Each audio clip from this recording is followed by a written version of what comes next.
Bonjour à tous, bienvenue à ce webinaire Trade-Shift sur la dématérialisation des factures fournisseurs. Démarrage prévu à 11 heures. On va se laisser 2 petites minutes pour attendre les dernières personnes qui vont se connecter. Et pour les premières personnes en ligne, voilà, vous avez la possibilité de nous poser des questions. Si vous rencontrez des difficultés de connexion, n'hésitez surtout pas. Nous y répondrons avec grand plaisir. Alors, on se laisse encore 2 petites minutes avant de démarrer.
Rebonjour et bonjour aux nouveaux connectés.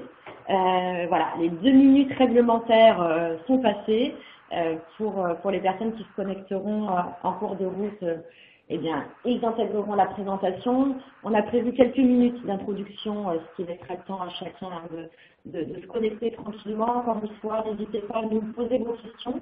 La plateforme vous permet en live de nous indiquer vos commentaires ou de nous demander de détailler certains sujets. C'est fait pour ça. N'hésitez surtout pas à l'utiliser. Avant de rentrer dans le cœur du sujet, je vais juste vous rappeler l'agenda de la matinée qui se déroulera en trois grandes séquences. La première qui consistera à vous rappeler en quelques mots les enjeux et les objectifs d'un projet de dématérialisation de factures fournisseurs. Puis on se projettera un peu plus loin dans le futur pour parler des dernières innovations et des dernières opportunités que propose la plateforme Trade-Shift pour aller toujours plus loin et tirer de nouveaux bénéfices de cette digitalisation de ces fournisseurs. Et enfin, nous aurons le plaisir d'avoir une présentation exclusive de Vadboss, donc application dédiée à la gouvernance et l'optimisation de la TVA, entièrement intégrée dans la plateforme Trade-Shift. Ça fait justement partie des nouveautés qu'on souhaite vous présenter. Alors, avant de rentrer dans le détail, quelques mots sur les participants, les intervenants de ce webinaire. Donc, Sarah, moi-même qui animerai cette séance jusqu'à 11h45. Bruno Laborie et Didier Lerner, que je laisserai se présenter en quelques mots. Bruno. Bonjour, Bruno Laborie. Donc, effectivement, je suis responsable des partenariats chez Trade-Shift. J'ai rejoint Trade-Shift il y a maintenant 4 ans et très heureux de participer avec vous à ce webinaire. Bonjour, Didier Lerner. Donc, moi, j'ai rejoint Vadbox il y a à peu près 4 ans également. Je m'occupe de tout ce qui est pays francophone au sein de Vadbox et je suis ravi. Et je tenais à remercier Trade-Shift de me faire participer à ce webinaire fort intéressant. Alors, certains d'entre vous connaissent déjà la plateforme Trade-Shift, d'autres non. Avant de démarrer les éléments un peu plus détaillés de la démat des flux fournisseurs, quelques mots, Bruno, peut-être sur la plateforme pour que tout le monde partage le même niveau d'information. Oui, merci Sarah. Quelques éléments d'abord sur Trade-Shift, 2 éléments avant de rentrer sur une présentation un peu plus de société. Très vite, avant tout, il faut comprendre deux éléments très importants. Le fait que ce soit un réseau B2B, et donc vraiment prendre l'analogie avec un LinkedIn, où vous allez pouvoir vous connecter, vous en tant que client ou vous en tant que fournisseur, avec l'ensemble des acteurs de votre supply chain, donc soit vos fournisseurs, soit vos clients. Donc vraiment cette logique de réseau B2B à différencier d'un portail fournisseur où chacun de vos fournisseurs a un login et un password différent là-dessus. Donc vraiment une approche très collaborative sur cette partie-là. Et la deuxième composante très importante de Threadshift, c'est cette logique de plateforme ouverte, où effectivement Threadshift est une plateforme, et je vous montrerai dans un des slides les différentes apps que nous proposons, mais la plateforme est ouverte et on apporte effectivement de la valeur à nos clients avec des apps complémentaires telles que le Badbox, et on verra d'autres cas dans la présentation. Très rapidement sur Threadshift, pour faire la partie un peu publicité, sur quelques chiffres. Donc, justement, je reviens à cette logique de réseau. Et le réseau aujourd'hui, c'est 1 500 000 sociétés qui sont connectées sur la plateforme pour collaborer avec près de 500 clients. Et au-delà de tout ça, c'est effectivement cette logique de transaction. Donc, on a mis ce chiffre-là qui a été arrêté au son au début avril sur 1 700 000 transactions par mois qui apparaissent sur la facture, sur la plateforme. Pardon. Donc voilà ces éléments-là qui sont importants en termes de dimensionnement de la plateforme. L'autre point rapide, c'est effectivement comme nous sommes une société mondiale, on embarque les fournisseurs de toute nationalité sur la plateforme.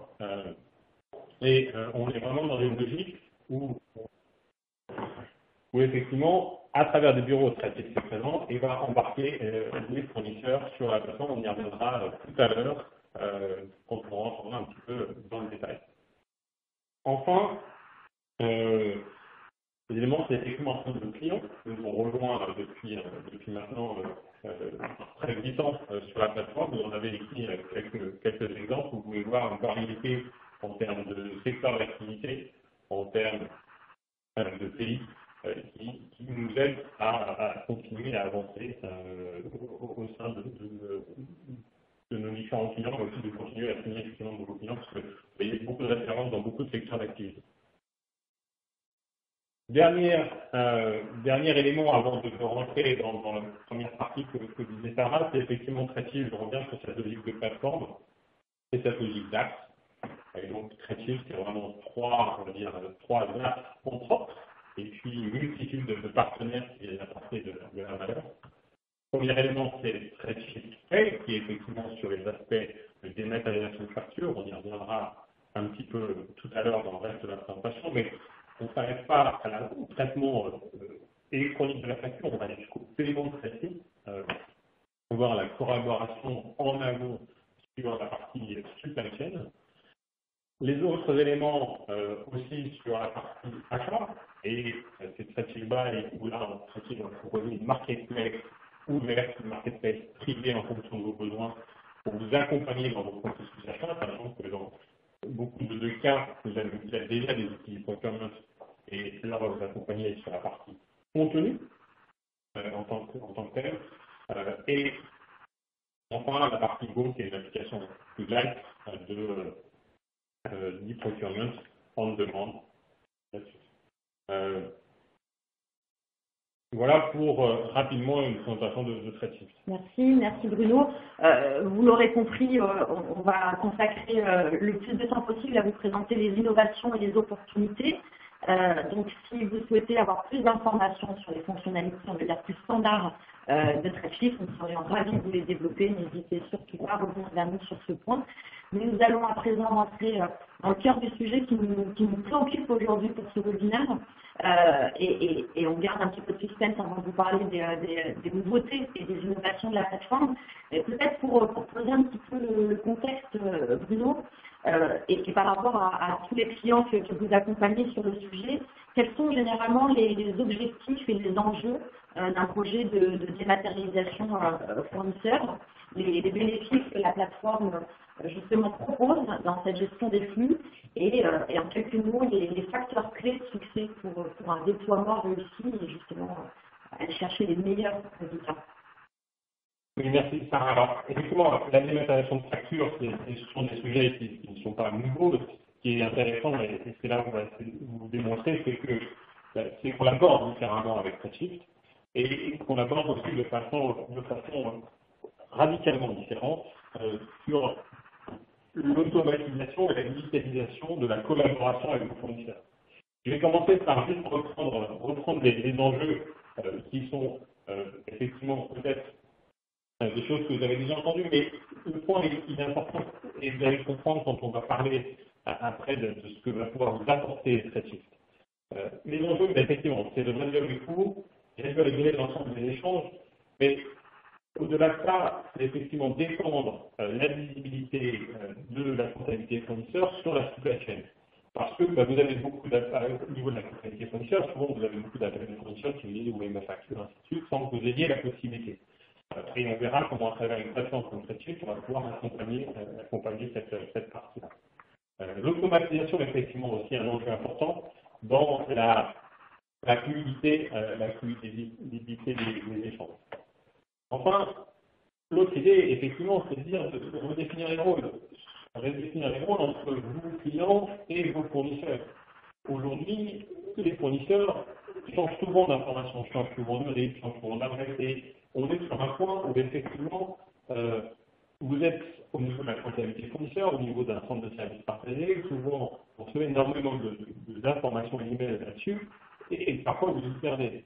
Quid si on déplaçait un peu la problématique en disant au fournisseur lui-même sur une plateforme, sur son profil, sur un réseau, de mettre à jour ces informations et que vous n'ayez plus qu'à les approuver avant de les descendre dans votre web.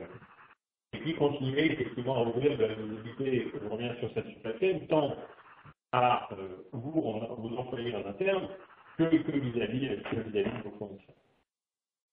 Troisième élément important, c'est effectivement l'onboarding des fournisseurs. C'est un des facteurs de succès, on y reviendra tout à l'heure. Le point, c'est qu'il faut apporter de la valeur à ces fournisseurs pour qu'ils puissent se connecter à une plateforme spécifique.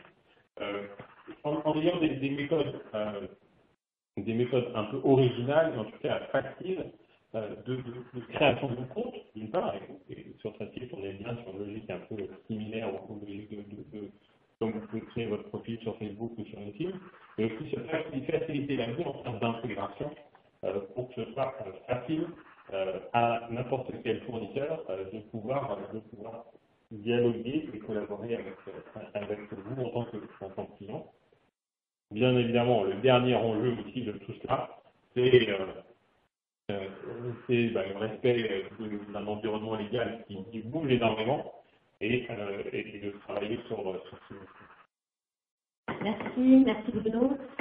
Donc des objectifs qui sont toujours assez communs, en tout cas pour la plupart à vos différents clients.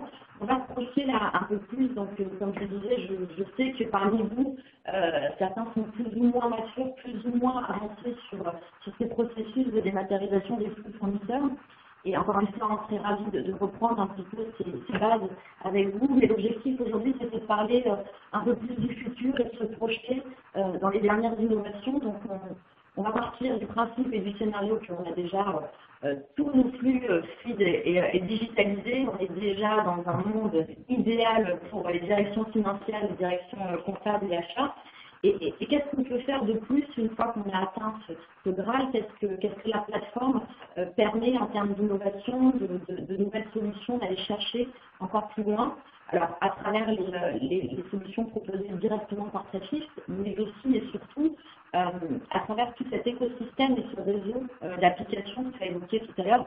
Alors, on n'aura certainement pas le temps de toutes les développer, mais si on faisait un focus sur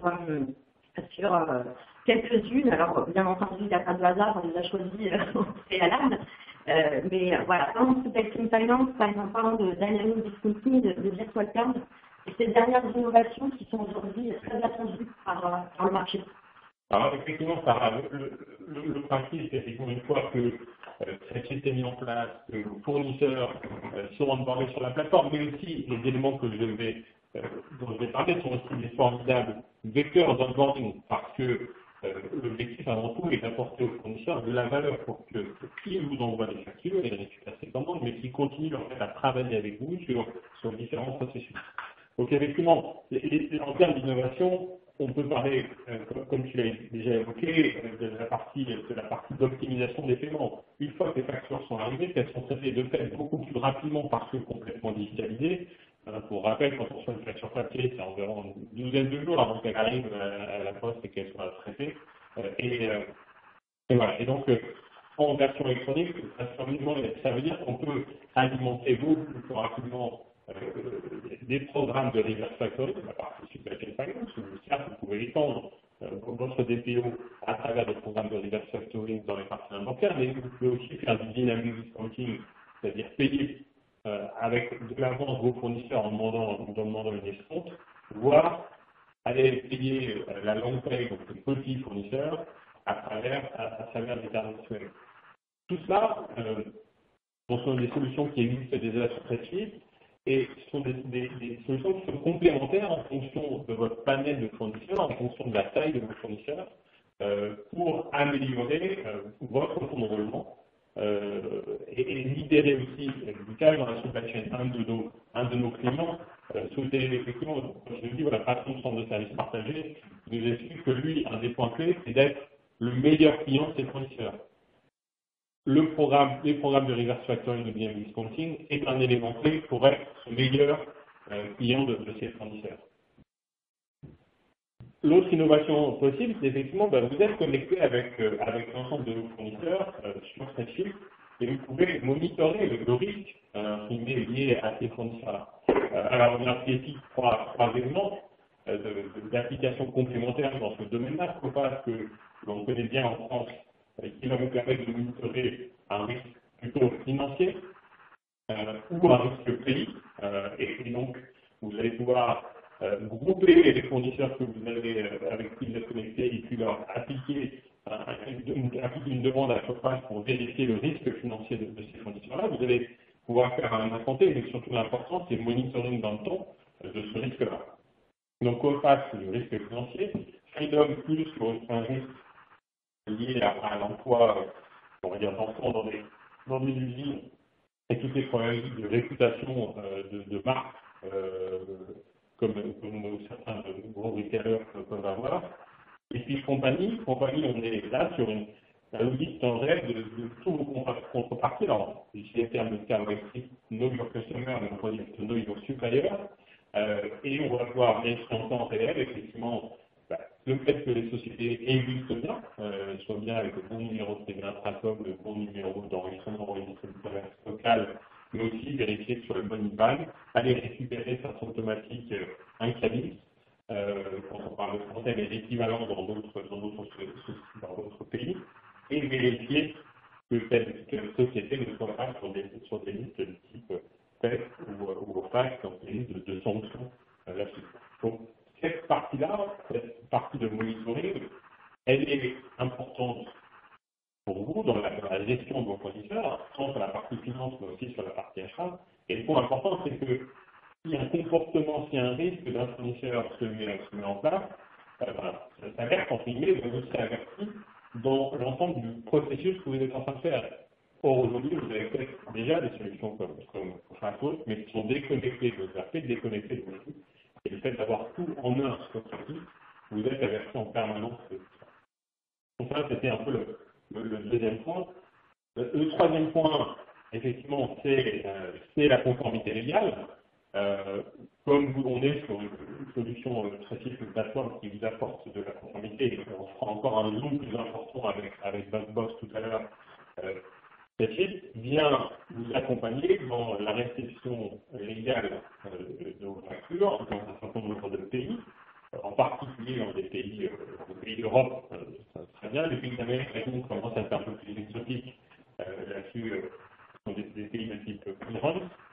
Par contre, effectivement, on est aussi très très présent en Asie, en particulier en Chine et en Inde, et on vous apporte donc cette conformité légale dans ces pays-là. Enfin, effectivement, on a cité là un peu différents partenaires, différentes applications complémentaires au-delà de la simple récession des factures fournisseurs et du rapprochement. Et Tradeshift, c'est plus d'une centaine d'apps qui peuvent accompagner et apporter de la valeur tant à vos fournisseurs que vous en tant que client au sein de Tradeshift. Merci Bruno. N'hésitez surtout pas, je le répète, à nous poser vos questions en direct sur certaines fonctionnalités ou certaines apps suscitent votre curiosité, que vous souhaitez qu'on le développe plus particulièrement. La plateforme le permet et nous y répondrons avec grand plaisir.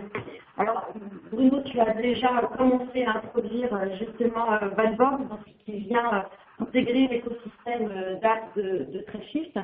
Ce sont des partenariats gagnant-gagnant et dont tous les bénéfices sont au service justement des end-users et des clients finaux. Alors, nous sommes très très heureux de vous avoir aujourd'hui parmi nous. En quelques mots, et avant de rentrer un petit peu dans le détail, est-ce que vous pourriez nous parler de vous et de Vadbox? Volontiers. Alors, en fait, moi, je suis un passionné de nouvelles technologies. Et je pense qu'aujourd'hui, la technologie s'inscrit et s'insère dans tous les domaines auxquels elle n'avait pas forcément accès par le passé. Par exemple, ce qui concerne le droit, ce qui concerne la réglementation, la fiscalité, etc. Et la compliance, la conformité. Et donc, étant passionné donc, de ces technologies, j'ai été ravi de pouvoir m'inscrire dans cette dynamique en rejoignant une start-up à l'époque qui avait décidé d'utiliser l'automatisation, l'intelligence artificielle et le deep learning, justement, au travers de la fiscalité, pour permettre à tous les clients internationaux du monde, finalement, de pouvoir récupérer de façon plus efficace, plus complète, plus compliant la TVA. Alors, je vous explique un petit peu plus tard comment tout cela fonctionne. Et disons que pour moi, Vadbox, c'est un voyage qui n'en est encore qu'à sa première étape. Typiquement, la rencontre avec Tradeshift fait partie des nouvelles étapes que nous souhaitons favoriser, à savoir identifier dans chacun finalement des degrés de l'écosystème le meilleur partenaire, celui qui a plus d'avance, qui a la meilleure vision, qui a également la meilleure technologie, pour pouvoir de façon complémentaire trouver des synergies qui nous apporteront mutuellement des nouveaux bénéfices qu'on pourra offrir à nos clients. Personnellement, moi je suis également un ancien de la finance et de la conformité, donc la synthèse de tout ça que je trouve au sein de Vadbox. Voilà. Une belle histoire qui s'écrit, et donc pour les participants de ce webinaire qui ne connaissent pas du tout la solution, comment fonctionne-t-elle, sur quelles innovations repose-t-elle et quels services vous pouvez proposer concrètement à des entreprises, principalement de grands groupes, mais pas que. Alors, ce que je vous propose, c'est peut-être de revenir un petit peu au slide que vous voyez sur votre ordinateur. Donc, en fait, on est, comme beaucoup de sociétés technologiques, à l'origine en recherche de développement de la technologie. Ça va de soi. Et donc, pour cela, Vadbox a très rapidement levé une somme assez conséquente de fonds auprès d'investisseurs privés et publics afin de pouvoir financer cette technologie. Et donc, cette technologie, typiquement, elle s'appuie sur des brevets. En fait, la partie brevet de Vadbox est plus que significative. 37 brevets pour une jeune société qui a 6 ans d'existence, vous voyez, 200 salariés, c'est assez conséquent. Ça nous permet d'abord d'avoir un département recherche et développement qui est en pointe, on va dire, sur tout ce qui est automatisation de la présentation de TVA, mais ça permet également, finalement, à tous les concurrents, entre guillemets, compétiteurs, collègues, on les appelle comme on veut, qui n'ont pas vu le vent venir, finalement, de ne pas pouvoir forcément faire la même chose que nous, du moins nous copier. Parce qu'on a quelques années d'avance sur notre technologie. Donc notre technologie, elle est très simple. Déjà, elle est au service de centaines de clients internationaux du Fortune 500 qui sont aujourd'hui des clients de Vadbox. Concrètement, on essaye de faire chiffrer, jeu de mots facile, donc nos clients d'un mode purement manuel pour finalement qui était légion en fait chez tous ces clients, d'avoir la récupération TVA. La récupération TVA, c'est quoi? C'est souvent une équipe fiscale, des comptables, des gens qui à un moment se disent ah bah tiens j'ai un gros chèque à récupérer auprès de l'autorité fiscale. Et là, par exemple, je m'y attelle, je rentre dans un formulaire et puis c'est assez complexe. Nous on a complètement arrêté le processus, c'est-à-dire qu'on est devenu finalement complètement exhaustif. Et que tout ce qui est dépensé en termes de TVA et qui est récupérable devrait être récupéré par nos clients. C'est-à-dire que la TVA appartient à nos clients, elle ne doit pas rester au sein des États et des autorités fiscales. Et donc ça veut dire qu'il y a un trésor qui est caché, et nous, en fait, chez Vados, on s'attache à le débusquer. Donc dans tout un tas de domaines finalement. Donc on a commencé à s'intéresser aux notes de frais, parce que c'était peut-être ce qui était plus visible. Donc typiquement, aller chercher quelques centimes d'euros sur un café dépensé en Belgique, ça n'intéressait personne, parce que même le fait d'en parler, de stabiloter un ticket, ça coûtait de l'argent. En rentrant ça dans un process automatisé, ça permet de nos clients de récupérer la TVA, évidemment, sur tout un tas de choses, dont ces tout petits montants qui représentent quand même, il faut le savoir, 30% des dépenses. Les dépenses de moins de 10% de TVA chez nos clients, c'est 30% du montant de TVA potentiellement récupérable. Voilà. Et en fait, spontanément, nos clients nous ont dit écoutez, c'est super ce que vous faites sur les notes de frais, mais oui, des factures fournisseurs. Nous, finalement, on a bien souvent des factures auto-liquidées, sans TVA. Mais parfois, il y a un montant de TVA, et donc là, on est obligé de récupérer cette TVA là. Et puis par ailleurs, on est persuadé qu'il y a des erreurs. On est persuadé qu'il y a des factures sur lesquelles on paie la TVA, et finalement, on devrait la TVA nulle, etc. Et donc, on a développé un nouveau domaine de compétences, donc ces fameuses foreign IT, donc ces factures fournisseurs, et jusqu'à notre rencontre avec TechSheet, nos clients nous envoyaient, on est vraiment un petit peu au 19e siècle, quasiment, nous envoyaient des enveloppes contenant des prints de factures fournisseurs, voilà, des emails, des caisses de factures fournisseurs, souvent mal indentés, souvent mal rangés, etc. Et puis, c'était un peu à nous d'aller faire le tri avant de typiquement communiquer auprès des autorités fiscales les demandes de soumission pour pouvoir récupérer cette TVA. Mais grâce à TechSheet aujourd'hui, en fait, c'est un petit peu le rêve, c'est-à-dire que, en fait, on a rêvé cette chiffre tout à fait, on a toujours rêvé de pouvoir obtenir des informations structurées avec typiquement l'ensemble des données qui nous permettent, sans effort, de pouvoir récupérer la TVA. C'est-à-dire qu'il faut bien comprendre que tout ça, en fait, cette combinaison TechSheet plus Vados, c'est vraiment pour pouvoir libérer nos clients de toute cette contrainte finalement de récupération de TVA. Parce que on a simplement besoin d'avoir accès aux données. À partir du moment où on a accès aux données, alors qu'il s'agit de notes de frais dans le business, on va dire historique, et dans ce cas-là, on reçoit des rapports de frais des factures de matérialité, ou qu'il s'agit maintenant dans notre nouveau business avec TechSheet de recevoir des factures fournisseurs, une fois qu'on a les données structurées, on peut tranquillement travailler, vérifier que typiquement la TVA est bien éligible, qu'elle est bien appréhendée, que la facture est bien qualifiée, donc là il y a un petit travail que font nos équipes, etc. Et donc on peut soumettre, on va dire, de façon complètement inodore pour nos clients ces différentes demandes de récupération de TVA, communiquer, interagir avec les autorités, qui nous posent immanquablement certaines questions, mais comme on sait exactement les questions qui vont nous être posées, on est capable d'y répondre, on va dire, immédiatement. Et donc, faire en telle sorte que finalement cette brique, cette app Vadbox au sein de TechSheet, elle s'ajoute et donc ça soit typiquement un PNL en plus et une conformité en plus sans aucun effort de la part de nos clients.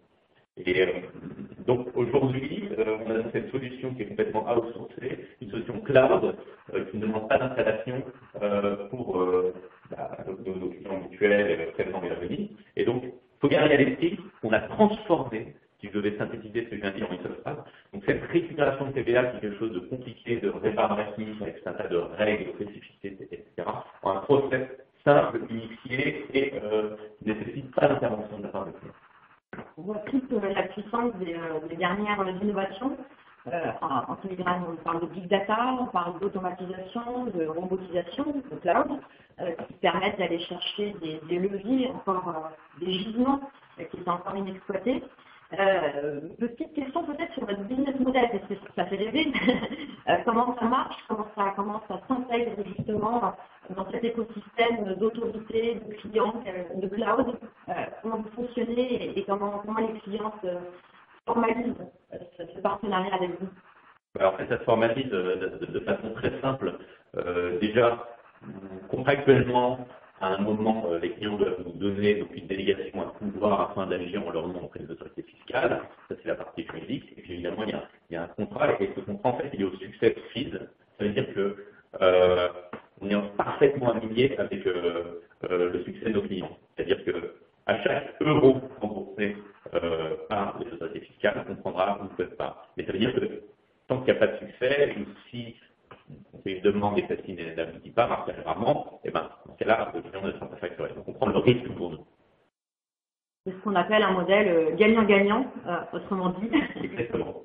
Et évidemment, alors, de façon sous-jacente, on ne va pas forcément parler maintenant, mais il y a tout un chapitre sur la confidentialité des données, sur le GDPR, sur le data privacy, data security, etc., qui est parfaitement audité et qui est parfaitement standard, même, on va dire, ça va peut-être mettre le plus ultra en termes de sécurité chez nous, mais ce sont des questions qui ne sont plus forcément des questions chez nous. On travaille même avec des clients qui sont en secret, défense, secret militaire, etc. Vous savez bien que sur ce genre de sujet, on a eu un certain nombre de due diligence assez pointus. Oui. Voilà. Et puis à travers la variété de clients qui composent vos références aujourd'hui, je pense que vous avez des acteurs à la fois du secteur bancaire, de l'industrie, donc avec des enjeux très importants. Est-ce que vous pourriez nous en parler un petit peu justement de ces clients aujourd'hui? Quelles sont les entreprises qui ont fait le choix de travailler avec Valbox? Alors, il y a donc dans tous les secteurs, on trouve aujourd'hui des clients qui ont fait donc le choix de travailler avec Valbox. Vous avez des sociétés internationales. Alors si je commence par les US, vous avez des gens comme Dell, comme Nike, etc., donc des géants voilà, qui ont donc des millions de transactions voilà, qui ont fait le choix de travailler avec Valbox. Un peu plus près de chez nous, vous avez un constructeur de pneus Clermont-Ferrand très connu, vous avez le leader mondial de produits laitiers du yaourt, voilà, je ne sais pas trop citer de nom, mais voilà, vous avez donc des références du CAC 40, hein. On a à peu près 25% du CAC 40 aujourd'hui qui travaille pour nous, et à peu près la même chose du S&P 120, et puis voilà, pour dire que dans chaque secteur, on essaie d'avoir les champions, et aujourd'hui, il y a une espèce de bouche-oreille qui fait que les champions parlant entre eux, les choses fonctionnent très bien, on va dire d'un point de vue développement commercial. Très clair. Merci. Nous, on voit tout l'intérêt de la plateforme Threadshift et de l'écosystème, un accélérateur de transformation digitale pour vos clients qui vont bénéficier, au-delà des services directs, de toutes ces innovations que vous venez proposer autour.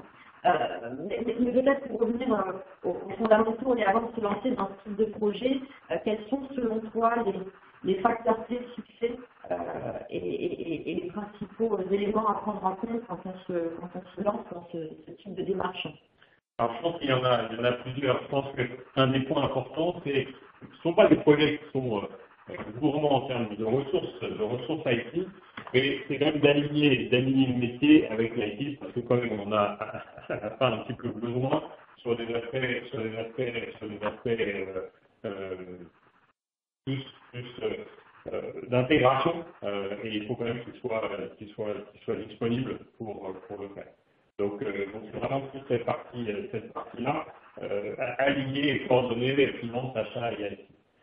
Deuxième élément, c'est effectivement la communication vis-à-vis des fournisseurs, l'analyse de la base fournisseur pour démarrer ces projets de onboarding de façon le plus rapide possible.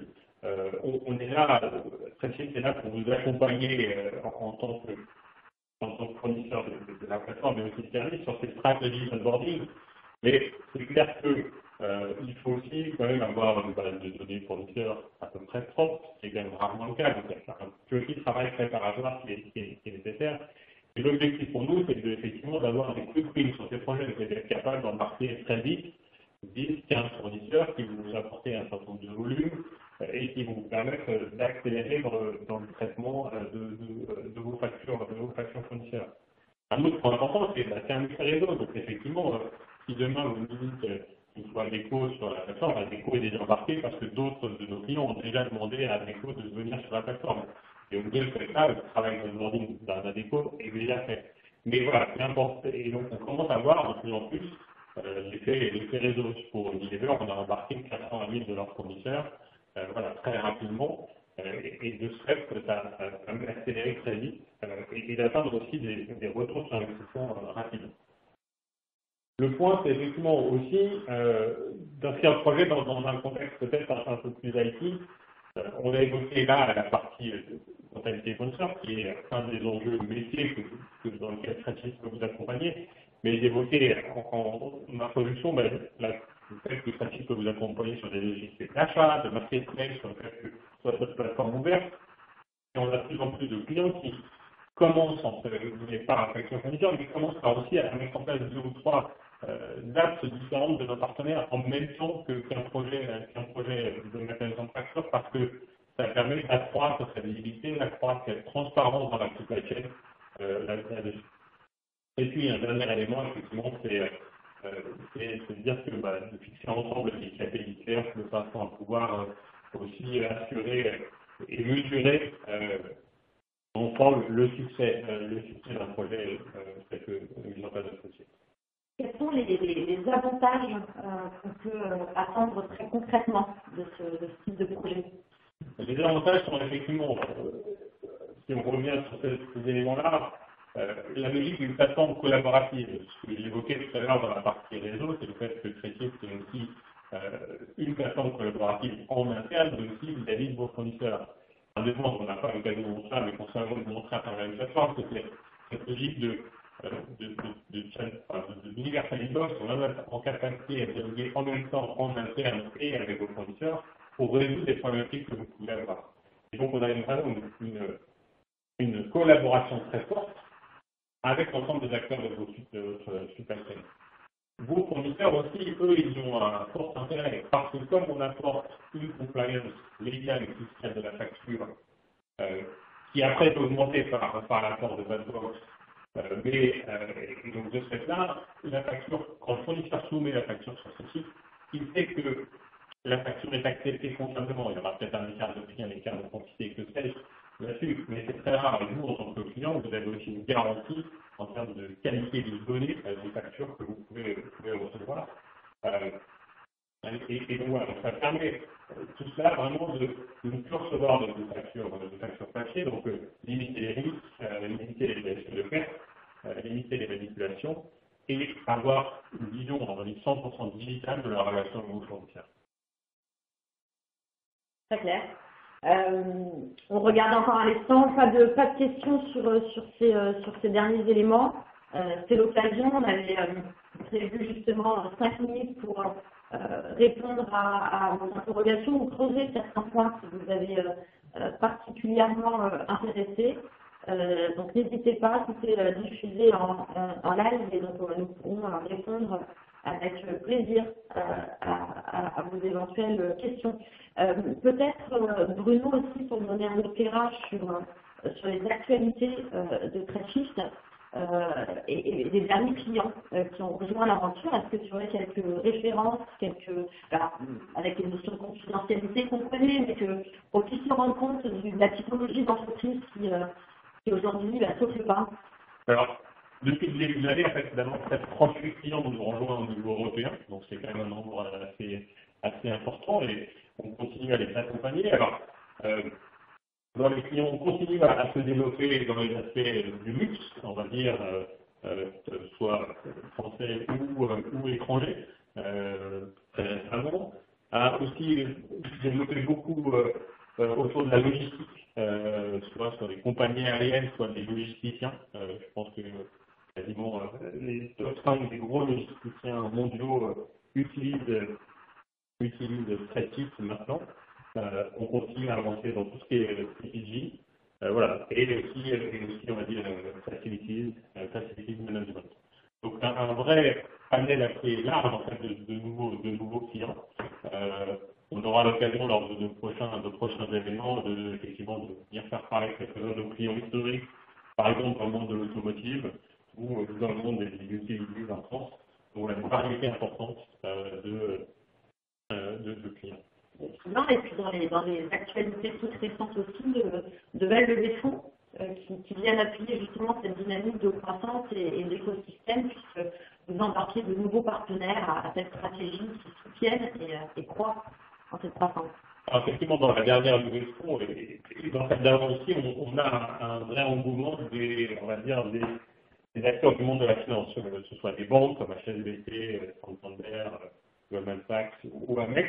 Pourquoi? Parce qu'effectivement, on évoquait en introduction le nombre de factures, le nombre de transactions, mais surtout le montant. Aujourd'hui, il y a plus de transactions qui passent sur Crédit que qui passent sur PayPal, pour vous donner un ordre de grandeur. Donc effectivement, pouvoir financer ces transactions est un gros enjeu, et c'est là où effectivement nos partenaires financiers vont apporter un maximum de valeur, tant à vous en tant que client, mais aussi pour libérer le cash vis-à-vis de vos fournisseurs.